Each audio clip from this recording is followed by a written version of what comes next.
ऐसा दिख रहा है कि पूरे में सन्नाटे में बैठा हुआ और मुझे सन्नाटा पसंद नहीं है, और दूसरा इतने दुनिया में बर्दाश्त नहीं कर सकता। तो नौजवानों जितने हैं उनसे मेरी गुजारिश है वो सामने आके बैठे। कुर्सियों पे वो लोगों को बिठाया जाता है जिनकी घुटनों में दर्द है और बेचारों का चलना फिरना मुश्किल है, उनके लिए कुर्सियां हैं। हम लोग कुर्सी नशीन बनना चाहते हैं। हमारे जबकि बुजुर्गों ने गोलियों से जिंदगी शुरू की और हम लोग हमेशा कुर्सियों के ऊपर नजर, कुर्सियों पे मत रखिए नजर, अर्श वाले पे नजर रखिए। कोई भी फर्श पे बैठेंगे इंशाअल्लाह अल्लाह आपको अर्श वाला बना देगा और अपने महबूब तरीन बंदों में शामिल कर लेगा। आइए पीछे भी जो लोग बैठे वो भी जरा आ जाइए। जो कुर्सियों पर बैठना चाहते हैं वो बैठिए। पहले ही मौलाना ने आपके सामने जैसा कहा, बहुत दूरियां हमारे अंदर पैदा हो गई है, अब ये दूरियों को खत्म करना है हमको। और दूसरी बात ये है, आज हमारे दरमियान सबसे बड़ा जो हमारा दोस्त है वो अब शरीफ में फैद होने वाला है, और फैद होने से पहले भी उन्हें हमको दूर रख रहा है। वो खैर मालूम है आपको, वो खैर शैतान साहब फैल गया क्या रमजान में, ये भी नहीं मालूम है। उन्होंने रमजान में जाते अंदर तो अपना मस्जिद में आते, तो अपन मस्जिद आते। एक साहब आए आके कहा, दरवाजे पे ठहर गए, कहा मोहम्मद साहब मेरी गाय अंदर आ गई, जरा बाहर हटाइए। बाउंड्री से याद रखी मस्जिद की। तो उन्होंने कहा कि भाई अंदर आके लेके जाओ। बोले कभी आया तो देखिए आके। बोले नहीं देखा। बोले फिर कैसे बोलोगे आप, सीधा सीधा मेरी गाय मुझे दे दो, मैं चले जाता हूँ। मेरे अजीज दोस्तों और बुजुर्गों, आज सबसे अहम जरूरत है तो हमारे को अल्लाह के घरों को आबाद करने की है और अल्लाह से अपने रिश्तों को मजबूत करने की बात है। आज हमारी जिंदगियों में हमने क्या किया, दुनिया को अपना लिया और अल्लाह को हमारे नाराज कर दिया, और अल्लाह से हमने नाराजगी, अल्लाह की नाराजगी हमने बोल ली। इसलिए मेरे अजीज भाई, आज की जरूरत है अपने रब को राजी कर लीजिए, एक हो जाइए। और एक होने से इंशाअल्लाह क्या होगा, अभी आपके सामने हालात आए, मौजूदा हालात आपके सामने मौलाना ने बयान किया और बताया कि मौजूदा हालात किस कदर खराब है, और मौजूदा हालात में मुसलमानों को तंग करना, मुसलमानों को परेशान करना इनका जहन बना हुआ है। लेकिन हमारे को अल्लाह पे भरोसा है, हमको किसी पे भरोसा नहीं है। हमारे रब से हमारे रिश्ते मजबूत रहेंगे तो इंशाअल्लाह कोई भी हो हमारे से रिश्ता रखने में उसकी खुशी रहेगी। मेरे अजीज दोस्तों, अब देखिए कैसा अच्छा दिख रहा मैदान माशाअल्लाह, और ना ऐसा दिख रहा था वीराने में बैठ के साहब हम तकरीर कर ले रहे और समझ में नहीं आ रहा था किसको देख रहे। तो अब माशाअल्लाह करीब करीब आ गए। अब पीछे वाले अभी आना नहीं चाह रहे शायद सामने, अब उनकी बेचारों की मर्जी है। हमारा काम है आपको बुलाना, और आप बाहर बुलाए तो हम हैदराबाद से आए और आप लोग पीछे से सामने आने के आपसे शर्मा रहे, क्या शर्माना है? वाले शर्मा रहे। अभी मौलाना ने फरमाया ना कि हम लोग आजकल जितने अल्लाह की नाफरमानियां कर रहे हैं कहीं भी नहीं शर्मा। हमारा नौजवान आजकल जितने अल्लाह को नाराज करने के काम है, आज हमारे बच्चियां और हमारा नौजवान, ये दोनों नौजवान मिलकर ऐसे ऐसे अमल कर रहे, ना बाबा को सूरज दिखाने की खातिर बढ़ रहे, ना हमारे को सूरज दिखाने की खातिर।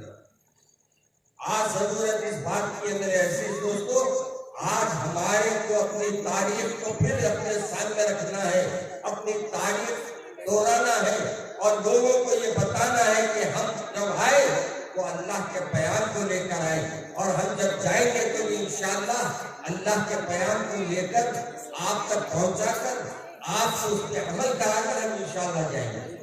ये हमारा काम है, ड्यूटी है हमारी। अल्लाह हमको ऐसे पैदा करा, समझ नहीं, पैदा करा तो करा। पैदा करने में भी अल्लाह ने आपको वो घर में पैदा किया जहाँ कलमा पढ़ने वाले लोग हैं। अगर कलमा पढ़ने वाले लोगों में पैदा करा तो आपकी ड्यूटी है, और वो ड्यूटी क्या है? आप अल्लाह से अपने रिश्तों को मजबूत करें। और वो अल्लाह के रिश्ते कब मजबूत होते हैं? जब हम बंदों से रिश्ते अल्लाह से मिलाने के ताल्लुक को जारी कर दें। हमारा काम क्या है? जो दूर है उसको मसाजिद के करीब ला देना, मस्जिद में ले जाकर बिठाना आपका काम है। दिल की दुनिया बदलना आपका काम नहीं है। आपका काम आप करिए, इंशाअल्लाह अल्लाह अपना काम खुद फरमाएगा। मेरे अजीज दोस्तों, आज सबसे 2-4 बातें ज्यादा वक्त नहीं लूंगा, क्योंकि 11 बजे तक परमिशन है मैंने सुना में। उसके बाद फिर मैं आपको मौलाना की भी बहुत थोड़ा सा तकरीर समाप्त करना है। मौलाना माशाअल्लाह आपके तशरीफ फरमाए। मौलाना से मैं पहले इजाजत ले लिया था, उनके सुबह से फिर रहा हूँ। मैं बोला भाई मौलाना सुबह में निकला तो 3-4 बजे घर आया। घर में आए तो भी कुछ लोग आ गए, ये हुआए चले, दूसरी मुलाकात, फिर सीधा गाड़ी में बैठ के आपके पास हाजिर हो गया। तो मेरा मकसद ये नहीं है कि अपनी कुछ बड़ाई बयान करना, सिर्फ ये है कि मसरूफियात की वजह से ताखिर हो गई। मैं हमारे जिम्मेदारों से जो मैं इसकी माजरत खाई कर रहा हूँ, और मैं बहुत शुक्रिया अदा करता हूँ कि उन्होंने मुझे याद किया।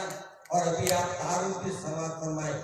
20 साल में माशाअल्लाह अल्लाह ने अपना घर भी बनवाया, और माशाअल्लाह एक मदरसे की बिल्डिंग भी खड़ी हो गई, और हुफ़ाज़ किराम की तादाद भी आपने समाप्त फरमाया।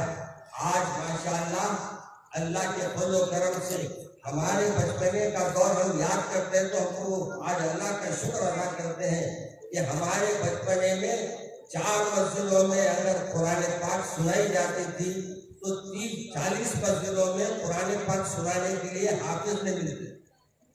आज अल्हम्दुलिल्लाह हुफ़ाज़ किराम, आज अल्लाह के फज़ल करम से हर घर में माशाअल्लाह 1-2 हुफ़ाज़ किराम रहना चाहिए। इस बात से कि अभी हमारे भी मरने के बाद कुछ अपना आखिरत का कुछ जरिया बनाना है नहीं है। हम क्या कर रहे हैं? दुनिया कमा रहे और बच्चों को गवा रहे, दुनिया कमा रहे बच्चों पे लुटा रहे, और बच्चे पैदा कर रहे, बच्चे पैदा होके बड़े हो रहे, बड़े होके माँ बाप को भूल रहे, माँ बाप को भूल जा रहे। ऐसी नस्ल आ रही है कि आज माँ बाप का जितना एहतराम करना है उतना एहतराम वो नहीं कर रहे, लेकिन दुनिया में रहकर माँ बाप से जो कुछ लेना है वो भी लेने के लिए तैयार नहीं है।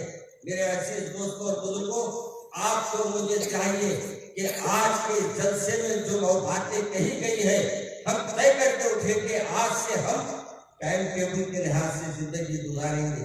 याद रखिए, हर चीज का एक दस्तूर होता। अब ये मस्जिद बनी ना, ये मदरसा बना, इसका भी एक दस्तूर है, और हमारा दस्तूर क्या है? कुरान पाक है। हमारे को जीने का अंदाज उसमें बताया गया है। हमारे बुजुर्गों ने कैसी जिंदगी गुजारी उसकी हमारे को मिसालें दी गई है, और ये भी बताया है कि देखो तुम्हारे को अगर ये रास्ते पे चलेंगे और तुम कुरान पाक की तिलावत करेंगे तो तिलावत से भी तुम्हारे घरों में बरकत आ जाएगी। अगर हम तिलावत करने के काबिल भी रहना ना है ना, मौलाना हमको तिलावत करना नहीं आता, क्या करना? तो एक काम कर सकते, एक तिलावत करने वालों को बोलना कि मेरे पास आके रोज एक सूरा पढ़ा दिया करो। आज मुझे खुशी हुई कि आज एक मुकाम पर मैं जाने का इत्तेफाक हुआ था, वो मुलाकात करने आए थे। वो साहिबीन बता रहे थे कि हजरत आज भी हमारे अंदर हमारे गांव में माशाल्लाह बड़े बड़े लोग आके कुरान सीखते, बड़ी बात है ना, कुरान सीखने आज हम लोग शर्माते, मगर उन्होंने ये बता रहे थे कि इंजीनियर, डॉक्टर, बड़े बड़े पोस्टों पे रहने वाले लोग भी आकर कुरान पाक को सीख रहे हैं, कुरान पाक को पढ़ रहे हैं। और यही नहीं बल्कि वो लोग दीनियात को भी पढ़ रहे हैं, और वो ये दीन की बात को भी पढ़, यानी दीन की बात सुन भी रहे हैं और सुन के दूसरों को बता भी रहे हैं। आपकी भी ये ड्यूटी है। अगर आपको कुरान को पाक पढ़ना नहीं आता तो शर्माने की जरूरत नहीं। इस बात से कि बंदे को अल्लाह का कलाम पढ़ने आना चाहिए। अगर अल्लाह का कलाम ही आप नहीं पढ़ेंगे तो फिर बताओ किसके कलाम पढ़ेंगे, किसकी बात सुनेंगे, किसकी बात पे अमल करेंगे। आज मेरी बहनें भी यहाँ काफी तादाद में आई है, सुना में बहुत खुशी हुई। मगर मेरी बहनों से भी मेरी गुजारिश है कि आपकी जिंदगियों में आप अपनी तब्दीली लाइए। आप जब पैदा बच्चों को करते हैं तो तरबियत आपकी होती है। आपके गोद में बच्चा पढ़ता है, आपकी गोद में बच्चा आगे बढ़ता है, आपकी गोद में बच्चा संवरता भी है, संभलता भी है और बिगड़ता भी है तो माँ की गोद में बिगड़ता है। इसलिए हमको माओ से पहले गुजारिश मेरी ये है कि सबसे पहले आप अपने आप को बदल लीजिए। अपने घर में रसूल अकरम सल्लल्लाहु अलैहि वसल्लम के एक एक छोटे छोटे अमल को जारी कराइए और एक कोशिश ये कीजिए कि अपने घरों में दीनी माहौल पैदा हो जाए। अब रमजान आ रहे हैं ना, रमजान मुबारक के हमारे को तो खतर करते हर कोई माशाल्लाह रोजे भी रहते हैं और रोजे की इफ्तार भी करते हैं और सहरी भी करते हैं और दोनों वक्तों में माशाल्लाह अच्छा खाते हैं। सुबह में भी अच्छा खाते हैं, सहरी में भी, इफ्तार में भी अच्छी खाते हैं माशाल्लाह। एक साहब पता है हजरत मौलाना, सुबह सुबह जब सहरी का वक्त आता है तो मैं 8 रोटियां खा लेता हूँ। और अच्छा माशाल्लाह 8 रोटियां खा ले पे दिन कैसे गुजरता, बोले आसान से गुजर जाता। फिर उसके बाद मैंने कहा शाम में क्या करते, बोले फिर 8 रोटियां खा लेता हूँ। सुबह में 8, शाम में 8। बोले हजरत सुबह में खाता हूँ सहरी में इस बात से कि दिन तमाम भूखे रहना है बिल्कुल, और फिर शाम में 8 रोटियां इस बात से खाता हूँ दिन तमाम भूखा खाता। वाह क्या खा रहा हो, ऐसा खाया तो अम्मा का गला भी खत्म हो जाएगा, बाबा की दुकान भी खत्म हो जाएगी। इतना खाना है। याद रखिए रमजान क्या है, रमजान के रोजे क्यों रखे गए? आपके अंदर तकवा पैदा होने के बाद, मगर अपने पास तकवा कम पैदा हो रहा, माशाल्लाह क्या क्या पैदा हो रहा है आपको मालूम है। हंडियां पूरे लोड़ करें घर में और ये देखे तो बाहर हलीम खा लेते बैठे, और हलीम भी नहीं पूछ रहे। हलीम भी बैठे हुए होंगे तो मेरा नाम नहीं बोल रहा आपका, में जनरल नॉलेज दोनों में। एक गलती हमारी है, आप जो खाए आपके घर वालों को खिलाना, आप जो खाए अपने बच्चों को खिलाना। ये रमजान में लोग क्या करते हैं, अपन खा लेते बच्चों को भी भूल जाते, बीवी को भी भूल जाते, ये भी गलत।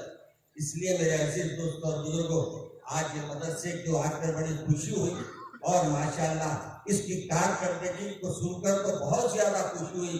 माशाल्लाह कम वक्त में अल्लाह ने ऐसी शानदार इमारत भी दी और शानदार तलबा भी दिए जो माशाल्लाह हिफ्ज़ मुकम्मल कर रहे हैं और अब तक की पूरी तफसीलात आपके सामने बयान की गई है।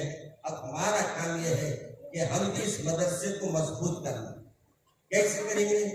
2 तरीके हैं मजबूत करने के। एक तरीका यह है कि अपनी औलाद को मदरसे में शरीक कराना और मदरसे में उस्तादों के पास ले जाके बिठाना, और दूसरी यह कोशिश ये करना है कि मदरसे का माली ताउन कैसे कर सकते हैं, अपन कैसे कैसे लोगों से मिलकर ताउन करा सकते हैं।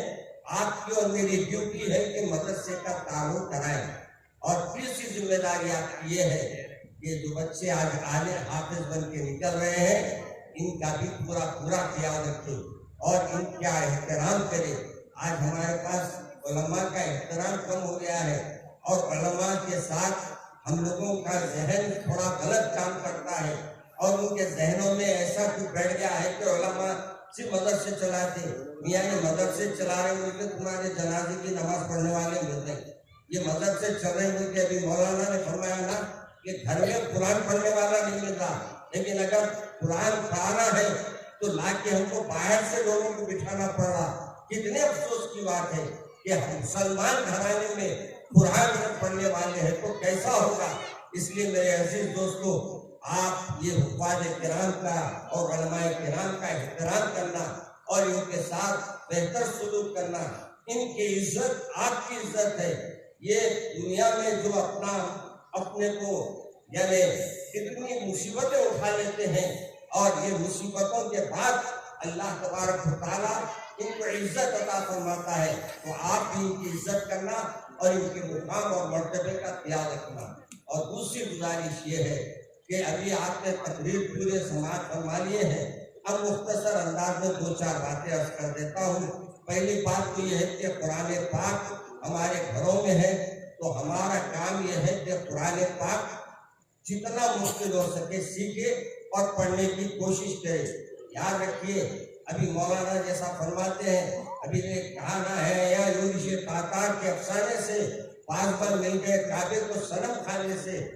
ये शेर जबानी आप पढ़ लेते हैं, आप ऐसी दोहरा लेते हैं, लेकिन आज मैं फखरिया कह रहा हूँ कि आज से कुछ साल पहले आपके ही एरिए के, करीब के एरिए के कुछ लोगों ने इस्लाम कबूल किया, तो फिर उसके बाद उनका अंदाज जिंदगी ऐसा हो गया कि आज मुसलमान घराने अगर उनके घर में गए तो मुसलमान घराने वालों को शर्म आती, उनकी औलाद हाफिज, उनके घर वाले हाफिज, उनके बच्चियां हाफिज, उनके बच्चे आलिम, यानी पूरे का पूरा खानदान आलिम हाफिज बना हुआ है।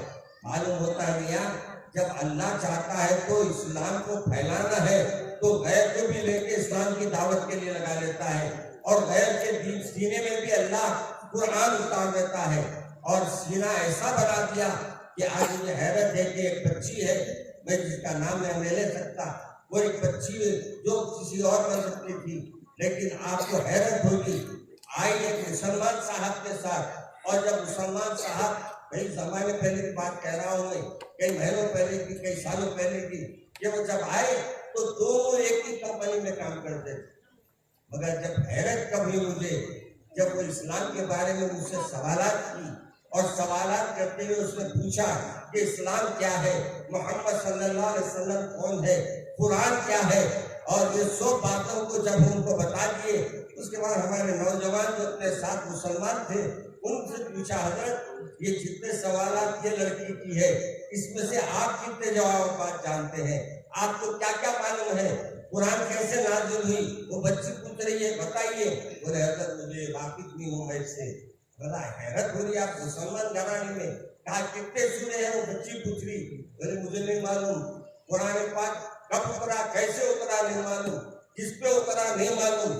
आखिर वो बच्ची ने कहा कि मेरे को अफसोस ये हुआ मौलाना कि इस शख्स के साथ मैं 1 साल में 2 साल से कंपनी में काम करती हूँ, 2 साल में मैं 10 वक्त के सवालात इस शख्स से किए हूँ, इस मेरे साथी से की हूँ, ऑफिस में एक साथ काम करने की वजह से, लेकिन अफसोस कि वो अपनी पूरी 2 साल की जिंदगी में इसने कभी मुझे ना मोहम्मद सल्लल्लाहु अलैहि वसल्लम का तारुफ कराया, ना कुरान पाक के नाजिल होने का, और कुरान पाक को हमको अल्लाह ने जो अता फरमाया है उसके बारे में कोई डिटेल्स बताए।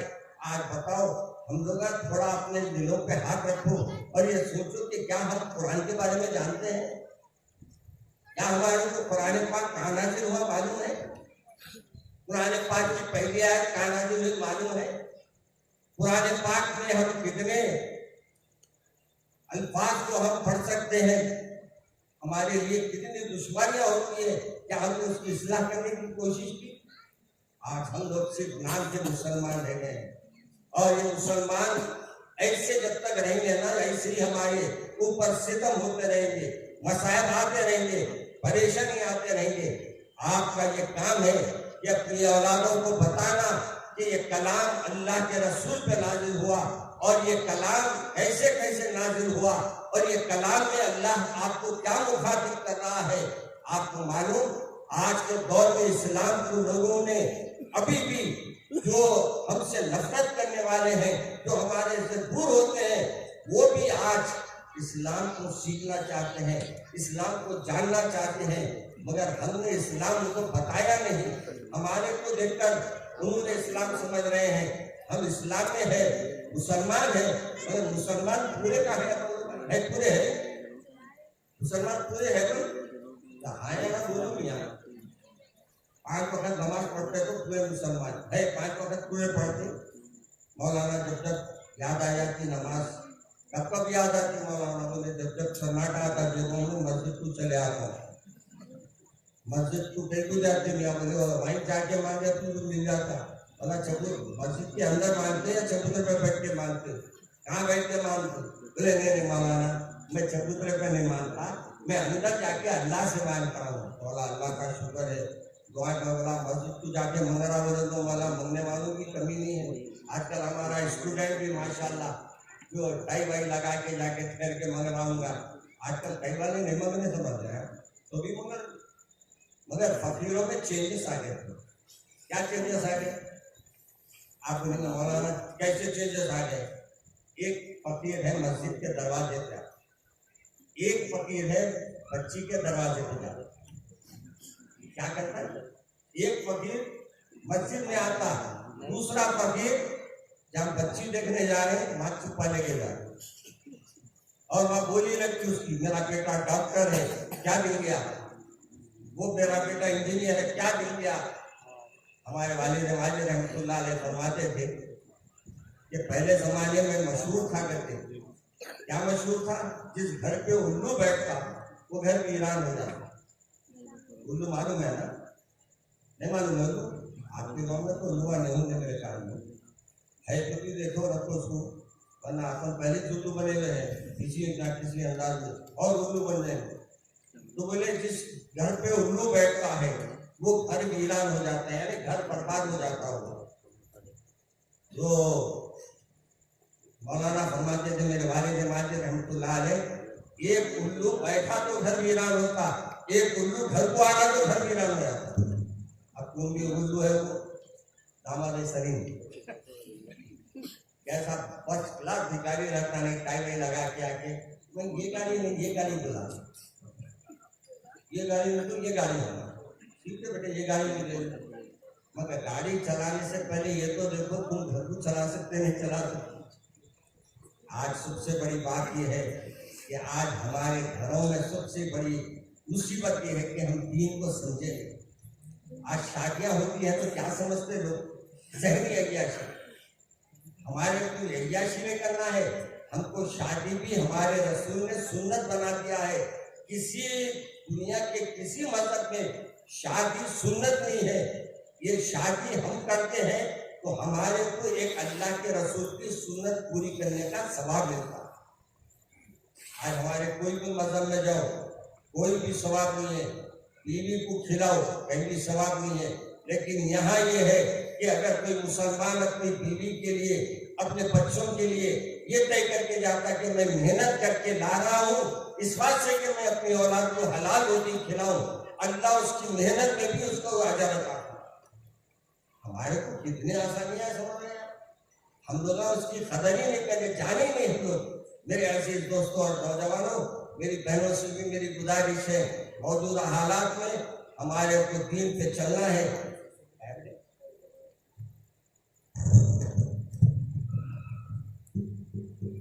तो ऐसे दिख रहा है कुछ मेरे को देखते हो ना, आवाज जरा आगे पीछे कर रहा है वैसा दिख रहा है। ये माइका भी अलग होते हैं, आप देखो कितनी शानदार आवाज आ रही है। अच्छे बोलते हैं तो भिखारियों का बोलते हैं इतनी आवाज नहीं आई। भिखारियों के कान तक जाना था आवाज मेरी, बोलो साहब बोले मौलाना कितना भी बोलो, बोले तुम्हारा क्या मतलब? बोले इधर से सुनते हो इधर से निकालते। अच्छा सुनते तो सही ना, बाहर निकालते कैसा? बोले दिल पे लेते नहीं हो, दिल पे लिए तो मुसीबत, दिल पे नहीं लेते। बोले मत बोलो, जूते फेंकने आगे बैठे। याद रखिए हमारे को और आपको ये जिंदगी जो अल्लाह दिया है ये वक्त है। अभी मौलाना ने एक खास बात कही, लॉकडाउन हो गया था, कैसा हुआ था? पूरा शहर लॉक। आप भी बड़े बड़े सुरमा होंगे मगर बाहर निकलते क्या हो रहा था देखे नहीं होगा, मुंह को कपड़ा लगा के फिरो। अच्छे चेहरे जो भी अल्लाह ने मुंह पे कपड़ा लगाया, अच्छे अच्छे लोग मुंह पे लगा के फिर क्या होगा?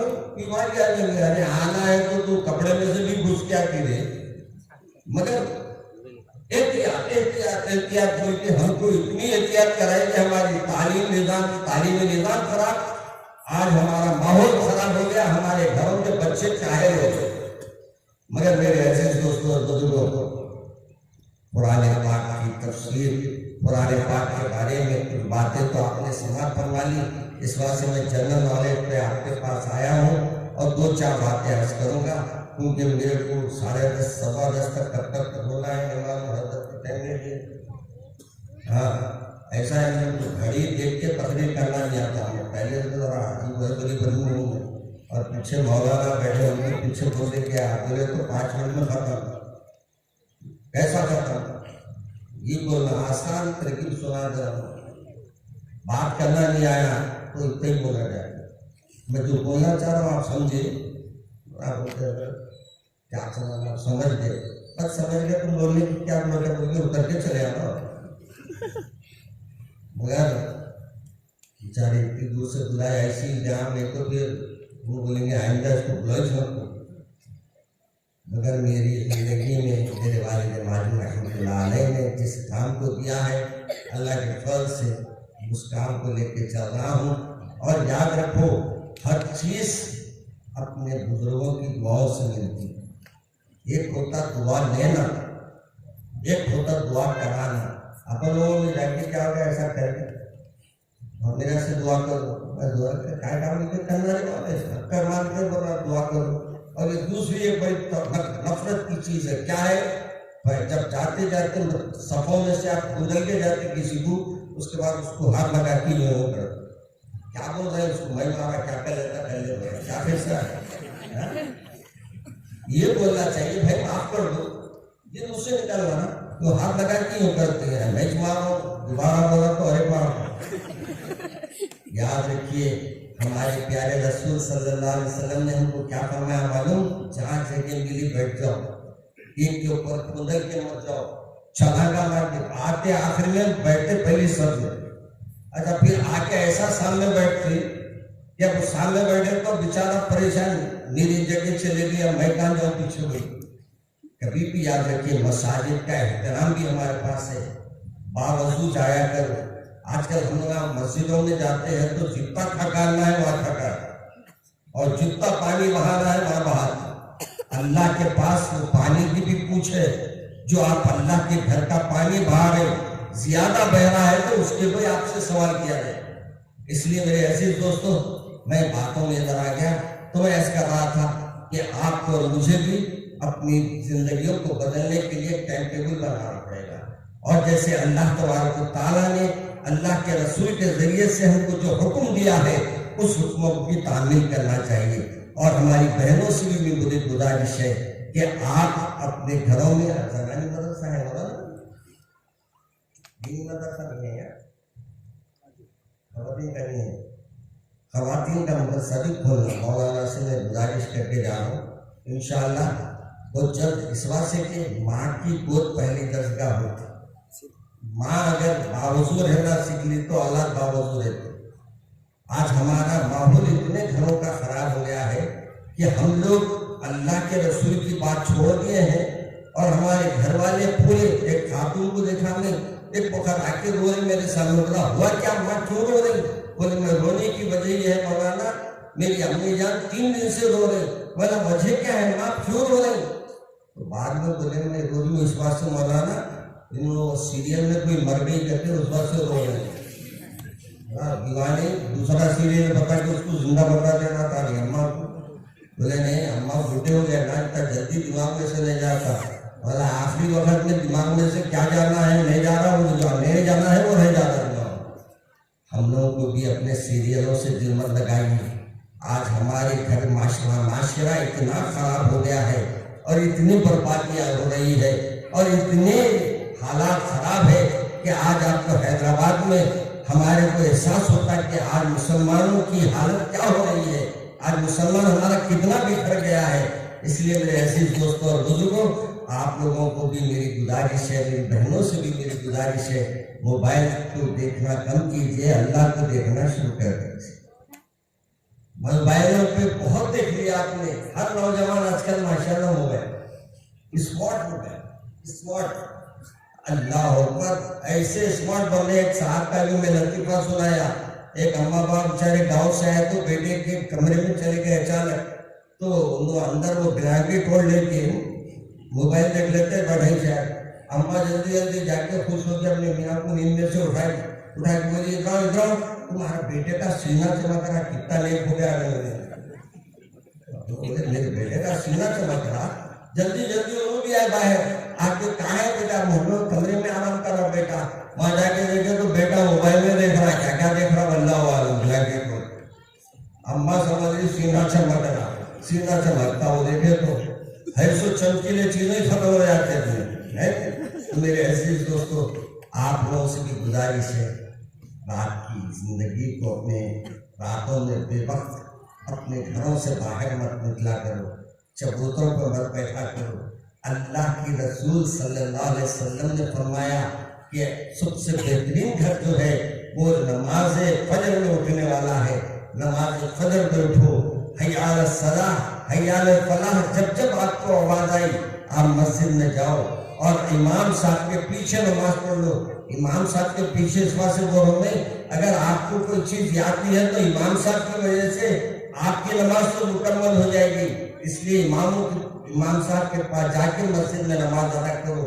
और दूसरा ये है कि अगर आपको इल्म नहीं है और आप नमाज कैसे पढ़ना है नहीं मालूम, तो खुदारा आके हमारे मदरसे के जिम्मेदारों से मिलो, मिलके अपनी दिल के अंदर जो भी अपने गफलतें हैं उसको दूर करो।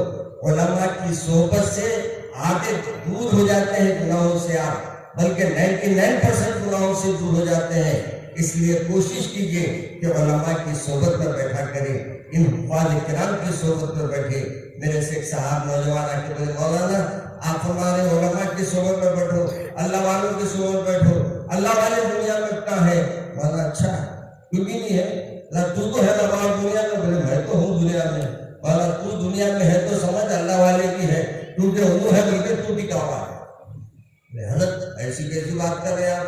मौला यकीन मानो बेटे, अल्लाह वाले जब तक रहेंगे दुनिया रहेंगी, जब अल्लाह वाले खत्म हो जाएंगे तो दुनिया की अल्लाह में जरूरत नहीं है। तो फिर मैंने उनको समझाया कि तुम्हारे महल्ले में मौजन है? तो उन्होंने कहा है।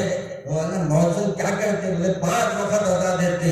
और किसको बुलाते? घर वालों को बुलाते। क्या बोले? घर वालों को नहीं, महल्ले वालों को बुलाते। तो मौलाना देखो भाई, उससे बड़ा नेक कोई हो सकता जो 5 वक्त अल्लाह को घर को बुला रहा है। आप मौजन को भी हमारे पास वो मुकाम है कि वो अल्लाह के घर को बुला रहा है। आपको और मेरा काम यह है कि अल्लाह तबारक व तआला के घर को बुलाने वाले का भी हम इज्जत करें। मेरे अजीज दोस्तों और बुजुर्गों, हमारे चंद बातें आपके सामने मैंने अर्ज कर दिए हैं। और मौलाना आपकी मोहब्बत थी कि मेरे को वक्त नहीं दिए और मैं छोड़ो समझेंगे इतना कुछ न को। मैं 2 घंटे बैठ के आया हूँ, 2 घंटे आपको बिठाऊंगा मैं गाड़ी में। मगर खाना भी ऐसा है माशाल्लाह। जब से देवों की आवाज आ रही है तो होना दूंगा माशाल्लाह। बगैर देख के दावत भी आजकल बगैर देख के कोई जलसा भी कामयाब नहीं हो रहा, वलीमा भी कामयाब नहीं होता बगैर देख है। अब यह अलग बात है कि वलीमे में कहते अगर एक शायर कुछ में मौलाना या जलसा हो रहा, आपके पास क्या बना? हमारा कह दो भाई नहीं, वहाँ बाजू दोस्त का वलीमा है, वहाँ 3-4 आइटम बने हुए हैं। अला वो 3-4 आइटम एक तरफ नहीं है, यहाँ क्या दाल रोटी एक तरफ। तू वहां से जो खा के मजा ले लेगा तो यहाँ दाल रोटी में मजा आ जाएगा, क्योंकि ये अल्लाह के घर का खाना है और वो दोस्तों के जिद का कटावा खाना है। आज हमारे दोस्तों क्या करें मालूम? जितने हमारे अल्लाह के रसूल के अहकामात है अल्लाह ने हम ऐलान कर रहे हैं, हम नहीं मानते। मगर ये हिम्मत नहीं कर रहे कि हम ये नहीं कह रहे हैं कि अल्लाह की नहीं मानते तो नहीं, मगर बराबर ये कहते कि हम अल्लाह की मानते हैं। अल्लाह को मानने वाले बहुत मिल जाते हैं यहाँ। अल्लाह के मानने वाले बन जाओ और अपनी जिंदगियों को बदलो और अपने घरों में दीनी माहौल बनाओ और नमाज की पाबंदी हर एक पे करो। आज हर घर से एक आवाज आती है, क्या आती है? बेटे सो जा, फजर को उठना है नहीं बोलते। बेटे सो जाओ, सुबह स्कूल जाना है। बेटे सो जाओ, सुबह में आपने तफरीह को जाना है। किसी घर में एक आवाज आई कि बेटे सो जाओ, सुबह में नमाज फजर को उठना है। ऐसे खराब बहुत कम होंगे जहाँ औलाद को नमाज फजर के लिए कहा जाता है। मेरे अजीज दोस्तों और बुजुर्गों, हमको भी अपने घरों में नमाज की पाबंदी कराइए। मेरी बहनों से भी मेरी गुजारिश है कि अम्मा जान, आपने तो बहुत कुछ अपनी औलाद के लिए किया, मगर अपने लिए भी कुछ कर लो। और अपने लिए कुछ करना है तो सबसे बड़ा काम यह है कि अल्लाह की तस्बीह बयान करो, अल्लाह की तरफ से नाजिल करता कुरान पढ़ा करो। आज कुरान शरीफ के हालात क्या है मालूम? मसाजिद में जाता हूँ, कहीं भी मैं अजला में तो सबसे पहले मैं मस्जिद में जाके उधर देखता हूँ जहाँ कुरान पाक रखे हुए रहते हैं। अक्सर जाके वो हिस्से को देखता हूँ जहाँ पारे रखे हुए रहते हैं। मगर एक कमाल की बात यह है कि पूरे जितने शहरों में फिरा हूँ, जितना जगह फिरने का और देखने का मौका मिलता है, मुझे हैरत होती है। सिर्फ यासीन शरीफ के गलत में रहती, पूरे पहाड़ों में गलत। यासीन शरीफ की एक ऐसी चीज है जो बेचारे ले लेते, पढ़ लेते, वो भी कैसा पढ़ते अल्लाह वाला। एक साहब किताब उल्टी पकड़ के पढ़ रहे थे, परेशान क्या माशाल्लाह। और मेरे गलती से वो टाइटल उल्टा लगा दिए शायद, लेकिन बेचारे दिल लगा के पढ़ रहे। और झूमरे झूमरा बंदा इतना झूम रहा है कि मेरे को उसको देख के झूमने का दिल बोल रहा था। अब बोल रहा कि झूम बराबर झूमना हो गया, इस वजह से नहीं झूमा मैं। और ये जाके जरा देखा तो क्या है, हजरत कुरान उल्टी पकड़े हुए झूम रहे। वाह कुरान उल्टी है ना, ये उल्टी है ये, अच्छा इसका लायक है तू। और झूमरा भी कहा क्या नहीं, लोगों को तो बताना पड़ता ना, मौलाना पढ़ो उनके में, लोगों को कब तक बताएंगे। अब अपने रब को बताओ, अपने रब को अपने राजी करो, अंधेरों में उठो, अंधेरे में पुकारो और अल्लाह को राजी करने की कोशिश करो। याद रखो, कोई चीज दुनिया में काम आने वाली नहीं है। अभी मैं आ रहा था तो देखा कि भाई एक जमाना था इस खराबात के, हम अनंतगिरी के ऊपर हम से कई बार गुजरते थे वालिद साहब के साथ, तो वो दवाखाना था और दवाखाने के सामने बिल्कुल वो कुछ अजीब गरीब माहौल था। मगर आज देखे तो दवाखाना किधर गया नहीं मालूम, दूसरी चीज बड़ी आबाद होने लगी। आज हमारे घरों में यही हो रहा, आज हमारे को अफसोस ही हो रहा है कि लोगों को जो चीज आबाद करना चाहिए नहीं कर रहे। वहां की मस्जिद भी है, वहां इमाम साहब थे, इमाम साहब भी थे बेचारे, नाबीना थे उनसे मेरे ख्याल में, उस जमाने में आया था मैं, तो नाबीना इमाम साहब थे। मगर जाग कर मैं इससे बैठ जाता था तो पुकारते थे, मौलाना आप आ गए नहीं? आ गया मौलाना। तो मैं उनके हाथ में देख के दांत देता था, आँख नहीं थी, मगर सिर्फ इत्र की खुशबू से पहचानते थे कि मैं मस्जिद में आया हूँ। तो ये भी अल्लाह का करम उनके ऊपर रहता है कि एक हाफिज साहब आते थे, आके बोलते थे मौलाना ये हाथों में मेरे ऐसा जादू है मौलाना, जब अल्लाह वालों से मिला लेता हूँ ना तो कई कई दिन तक मैं हाथ ऐसे चूम लेते रहता हूँ जैसा मेरे को ऐसा मालूम होता कि अभी भी उनका हाथ मेरे हाथ में है। इस वजह से मैं उसको बड़े आपर चूमते रहता हूँ, बराबर उससे मोहब्बत करता हूँ। ये भी एक तरीकेकार है मोहब्बत करने का। मेरे अजीज दोस्तों, आपको मुझे जो वो भी आज बताया गया है उस पर अमल करने की जरूरत है। हमको अपनी इस्लाह करने की जरूरत है। इस्लाह के माने क्या है मालूम? बुराई को दफा करना, अच्छाई को सीखना, समझे ना? आज से तय कर लो। कितने लोग नमाजी बनेंगे आज तय कर दो। बोल बच्चे उठा ले रहे, बड़े आता नहीं उठा सके। अच्छा ये दूसरा एक स्टेप उठा रहा हूँ, अब बड़ा सोच समझ के नौजवान उठाना। एक बड़े भी अभी उठा दिए थे, इससे पहले बीवी ऊपर से देख ली, उसके बाद घर को गए तो क्या कहती नहीं मार। अब दूसरा एक सवाल मेरी बहनें भी यहाँ है, आप भी है। दूसरा एक वाहिदा लेना चाहता हूं मैं कि वो सुन्नत के मुताबिक शादी क्यों करें, यानी जोड़े की रकम नहीं लेंगे, जहेज नहीं लेंगे, सिर्फ अच्छे घर की बच्ची को ला लेंगे, ये इतना काम कर लेंगे। कितने लोग हाथ उठाते देखते हो? माशाअल्लाह। देखिए आप कितने लोग हेल्प कर लिए हैं। अब महीने देख लो सीधा हाथ उठा रहे हो, ऐसा हो नहीं जो औरत के पुलिस वालों का हाथ है, कभी भी धोखा दे सकता है, यूं उठाओ। ये क्यों बोल रहा हूं मैं? ये हाथ इधर से उठाए और एक हाथ ऊपर वाले का हाथ आ रहा, और गोया ये है आप अल्लाह से कर रहे हैं कि मैं ये जहेज ले लूंगा। तो आप जहेज लिए बगैर शादी करेंगे तो कई बच्चियां जो जहेज की वजह से आज घरों में बैठी हुई है, उनके घर आबाद हो जाएंगे, और वो बच्चियों के वालिदैन जो अपनी बच्चियों को देख देख कर फुट रहे हैं, उनकी मुसीबतें भी दूर हो जाएंगी। तो आप लोग भी एक मोहल्ले पूरे महल्ले के जितने लोग हाथ उठाए ना, उतने लोग सब मिलकर तय कर दो, अपने दोस्तों को भी तैयार करेंगे बगैर लेन देन की शादी करने की, करेंगे ना इंशाल्लाह? बोलो इंशाल्लाह। कौन सा बोलेंगे? बोलूंगा घुमाने वाला पक्का, अपन घुमाने के इंशाल्लाह बोलते ये इंशाल्लाह नहीं चलता। अल्लाह को गवाह रख के आपने वादा किया है, उस पर अमल कीजिए। और मेरे ऐसे दोस्तों, क्योंकि मैं भी ज़रा थका हुआ हूँ, मैं एक बोलना चाह रहा हूँ, एक बोला मेरे से, मगर आधा घंटा भी हो गया माशाल्लाह बोलने से। अल्लाह का करम है, अल्लाह ने कुछ दीन की बात, अच्छी बात मेरी ज़बान से निकाल दी। तो मौलाना का भी मैं अभी तारुफ जो सुना हूँ, उसके बाद मैं बहुत मुतासिर हुआ हूँ और इस मदरसे के जिम्मेदारों को मुबारकबाद देता हूँ। और इस मदरसे में जो भी बच्चे पढ़ रहे हैं उन सबकी मुबारकबाद देता हूँ। और हमारे तमाम जो सरपरस्त है या बैठे हुए बुजुर्ग है, हम दुआ करते हैं अल्लाह इनकी उम्र में बरकत अता फरमाए और मदरसे को खुद अपन तामीर करिए। और याद रखिए, आज की जरूरत है कि हम अंग्रेजी मदरसे खोले। अब दीनी मदरसे के साथ अंग्रेजी मदरसे को भी मिला दीजिए। और बच्चों को हमारे माशाल्लाह, देखिए मेरे दोनों बेटों को मैंने आलिम बनाया, फाजिल बनाया, हाफिज बनाया और फिर एक को डॉक्टर बनाया, BMS डॉक्टर बने हुए हैं।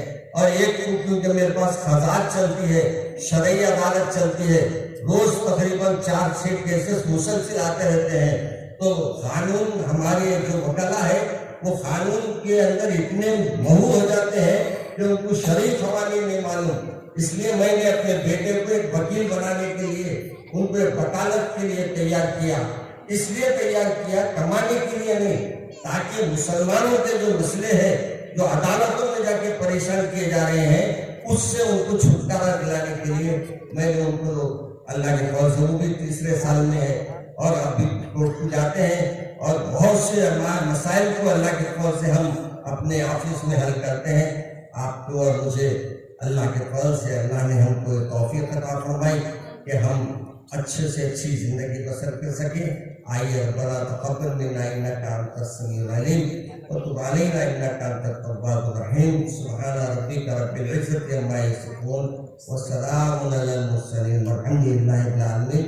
क्योंकि खत्म कुरान है इसलिए आप तशरीफ रखिए, क्योंकि मुझे दूसरी तरफ जाना है, इसलिए मैं इजाज़त तलब कर रहा हूँ। सलाम अलैकुम।